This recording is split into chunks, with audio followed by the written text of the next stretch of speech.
Welcome to English with Cheri. I'm Cheri, and today I'm joined by my co-host, Nick. How are you doing today, Nick?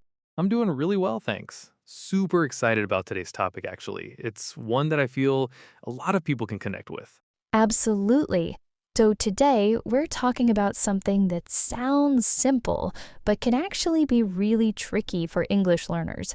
We're looking at how to talk about your feelings. And this is an A1 to A2 level episode, so everything we cover today is for beginners or near beginners. You don't need a big vocabulary to get started, just the right words. Exactly. And we'll go nice and slow, we'll repeat things, and we'll give you lots of examples. So whether you're listening on your commute, at home, or wherever you are right now, welcome. You're in the right place. Before we dive in, just a quick tip. If you hear a word or phrase you want to remember, try pausing and saying it out loud. It really helps the words stick. Great advice. Okay, so let's start from the very beginning. Why is it hard to talk about feelings in English? So, I think one reason it's hard is that in a lot of languages, people don't actually talk about feelings that directly. You might express how you feel through actions or through context, not always through words. That's such a good point. And then in English, someone asks you, "Hey, how are you?" And suddenly you're like, "What do I even say?" Right. And the default answer is always just, fine, thanks. But that doesn't really tell the other person anything. So, part of what we want to do today is expand that, give you more options beyond just fine. Because the truth is, most real conversations, the ones that actually connect people, start with being a little more honest about how you're feeling. And it doesn't have to be deep or complicated. Even saying, "I am a little tired today," or "I'm actually really excited," that changes the whole feeling of a conversation. It makes you sound more natural too, more like a real person, and less like a robot reading from a phrase book. Yes. Okay, so another reason it can be tricky is just vocabulary. There are so many feeling words in English, and knowing which one to use can feel overwhelming. Totally. Like there's a difference between saying, I'm sad and I'm devastated. Both are negative feelings, but they're very different in strength. Right, and for beginners, we're not going to worry about devastated yet. We're going to focus on the core feeling words first, the ones you'll use every single day. Which is exactly what we're doing next. So let's go through some of the most important feeling words. We'll group them into positive feelings, negative feelings, and then what I call the in-between feelings, the ones that aren't quite good or bad. I love that. The in between feelings. That's real life right there. It really is. Okay, let's start with positive feelings. The first one is happy. Happy. I am happy. Can you use it in a sentence, Nick? Sure. I am happy because it's Friday. Perfect. Simple and clear. Next one, excited. Excited. This is a stronger feeling. It means you are very happy about something that is going to happen. Like, I'm so excited for my vacation next week. Yes, exactly. And notice how excited has this kind of energy to it. When you say it, you can almost feel the energy in the word. Good. Next. Grateful. Grateful. This one means you feel thankful, like someone did something kind for you. I'm really grateful for your help. That's a great one. You can use it when someone helps you with something and you want to express real appreciation. Right. And the last positive one for now, calm. Calm. This means you feel relaxed and peaceful, not stressed, not worried. I feel calm after a walk outside. I like that one. It's a nice feeling word. Okay, now let's move to negative feelings. And I want to say it's totally okay to talk about negative feelings.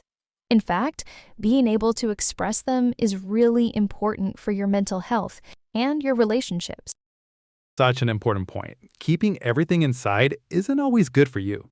It really isn't. So, the first negative feeling word is sad. Sad. Everyone knows this one. I feel sad. I feel sad when it rains all day. Classic example. Next is tired. Tired. Now, tired can be physical, like your body needs rest, or it can be emotional, like you're drained from a hard situation. I'm so tired after work today. Yeah, I say that one a lot. We all do. Next one, worried. Worried. This means you keep thinking about a problem or a bad thing that might happen. I'm a little worried about my exam tomorrow. Or I'm worried about my friend. I haven't heard from her in a while. Good. You can use worried for big things or small things. It's very flexible. And the last negative one for now, angry. Angry. This is a strong feeling. It means you're upset, usually because something felt unfair or wrong. I was angry when my train was canceled. Yeah, that's a very relatable one. Very relatable. Okay, now let's talk about the in-between feelings, the ones that are harder to place. I'm curious about these ones. First one, confused. Confused. This is when you don't understand something. Your brain is trying to figure it out. I'm confused by this grammar rule. Totally fair. Next, nervous. Nervous. This is like a mix of worried and excited, like before a presentation or a job interview. I always feel nervous before speaking in public. Even now, honestly, sometimes right before recording. That's so relatable. And the last in-between one, bored. Bored. This is when nothing is interesting to you. You have nothing to do, and time feels slow. I'm bored on long flights. Or the meeting was really long and I was bored. Yes, and a little tip here. In English, we say I am bored, not I am boring. If you say I am boring, that means other people find you boring. Oh, that's such an important difference. I am bored means you feel bored. I am boring means you are not interesting to others. Exactly. So remember that one. It comes up a lot. Okay, so we have all these feeling words now, but how do we actually put them into sentences? Because just saying a word isn't a full conversation. Right. So let's look at some simple sentence structures you can use. And these are really beginner-friendly. You don't need complicated grammar. Perfect. The first and most basic structure is just I feel plus a feeling word.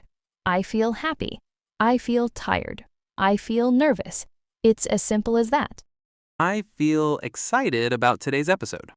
Yes, and you can also use I am plus a feeling word. I am happy, I am confused, I am grateful. Both structures work perfectly.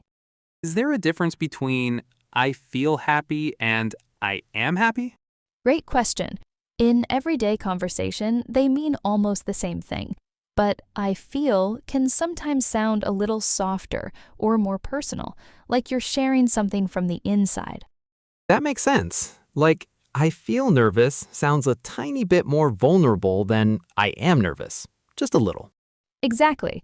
Good observation. Now, once you have the basic sentence, you can make it richer by adding a reason. You do that with because. So like, I feel happy because I got good news today. Perfect. Or, I am tired because I didn't sleep well last night. I'm a little worried because I have a big meeting tomorrow. Great. And you can also talk about how strong the feeling is by adding words like a little, really, or so in front of the feeling word. So like, I'm a little bored, or I'm really excited, or I'm so grateful. Exactly. And notice how that changes things. I'm a little bored is very gentle. I'm so bored is much stronger. And I'm kind of bored is somewhere in the middle. Kind of. I use that all the time. It's so useful for when you're not sure how to describe something exactly. It really is. Kind of or a bit are great softeners. They make your feelings sound less extreme. And in English conversation, people often do that to sound more polite or humble. Like, you don't want to come in with, I'm devastated right away, right? You say I'm a bit sad, and then the conversation unfolds. Exactly. There is a kind of emotional pacing in conversation. You start gentle and you share more as you feel comfortable. I like that idea. Emotional pacing. It makes talking about feelings feel less scary. And one more structure that's really useful is telling someone what made you feel that way. You can use something made me feel plus the feeling. Like, that movie made me feel sad, or her words made me feel grateful. Yes, or even, it made me nervous when the teacher called my name. See how that works? You're describing the situation and the feeling together. That's a really complete sentence. You're giving the listener everything they need to understand what happened. Right. And that's the goal of communicating feelings, isn't it? To help the other person understand what's going on inside you. Okay, I think we should practice now. This is always my favorite part, real examples. Let's do it. So, we're going to act out some short conversations where one person asks about feelings and the other person responds. And we'll use all the words and structures we just learned. And if you're listening along, try to repeat the responses. Say them out loud. That's the best way to really make them yours. Perfect. Okay, first conversation. Imagine you're at work or school and a friend asks how you're doing. Nick, you're the friend. Hey, how are you doing today? I'm okay, actually. A little tired. I didn't sleep very well last night. Oh no, I'm sorry to hear that. What happened? I was a bit worried about a presentation I have today. I kept waking up. I totally get that. I feel nervous before presentations too, but I'm sure you'll do great. Thank you. That actually makes me feel a bit better. See how natural that was? We used tired, worried, nervous, and then feel better, all in a short exchange. And none of those words are complicated. You can learn them today and use them by tomorrow. Let's do another one. This time imagine you're catching up with a friend you haven't seen in ages. Okay, so I haven't seen you in ages. How have you been? Honestly, it's been a mixed bag. I've been really busy, which is kind of stressful, but also I just got some really good news about my job, so I'm excited about that. Oh, that's great. What happened? I got a promotion. I'm still a little shocked, to be honest. I didn't expect it. You should feel so proud of yourself. That's amazing. I do feel proud and grateful. My team helped a lot. Wonderful. Notice in that conversation, we used stressful, excited, shocked, proud, and grateful. And again, it felt like a real conversation, not a textbook.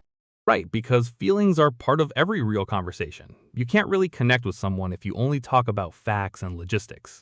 So true. Okay, one more short practice. This one is a little harder because the feeling is more negative, but it's important to be able to express these things too. Okay, let's do it. Hey, you seem a little quiet today. Is everything okay? Honestly, not really.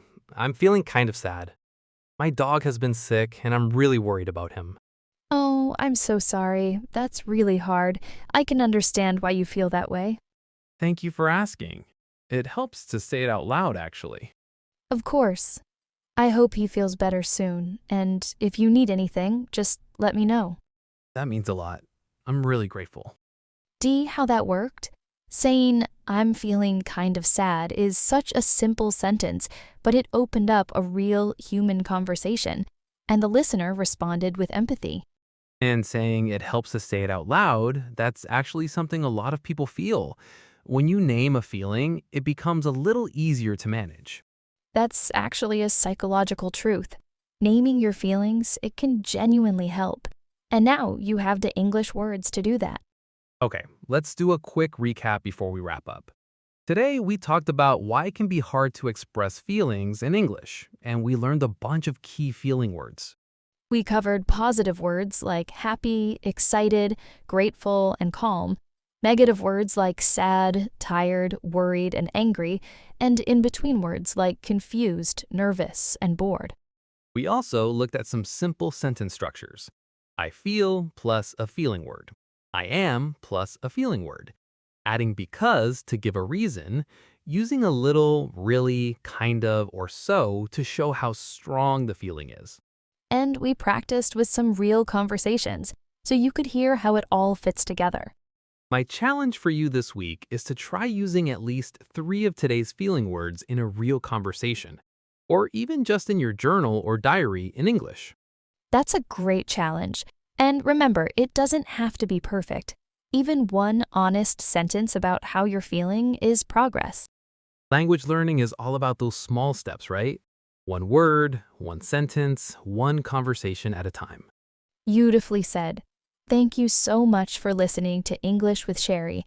If this episode helped you, please share it with a friend who's also learning English. It really means the world to us. And if you have a topic you want us to cover, we would love to hear from you. Reach out, leave a comment, whatever works for you. Until next time, keep practicing, keep speaking, and remember, your feelings are worth saying. Take care, everyone. See you in the next one.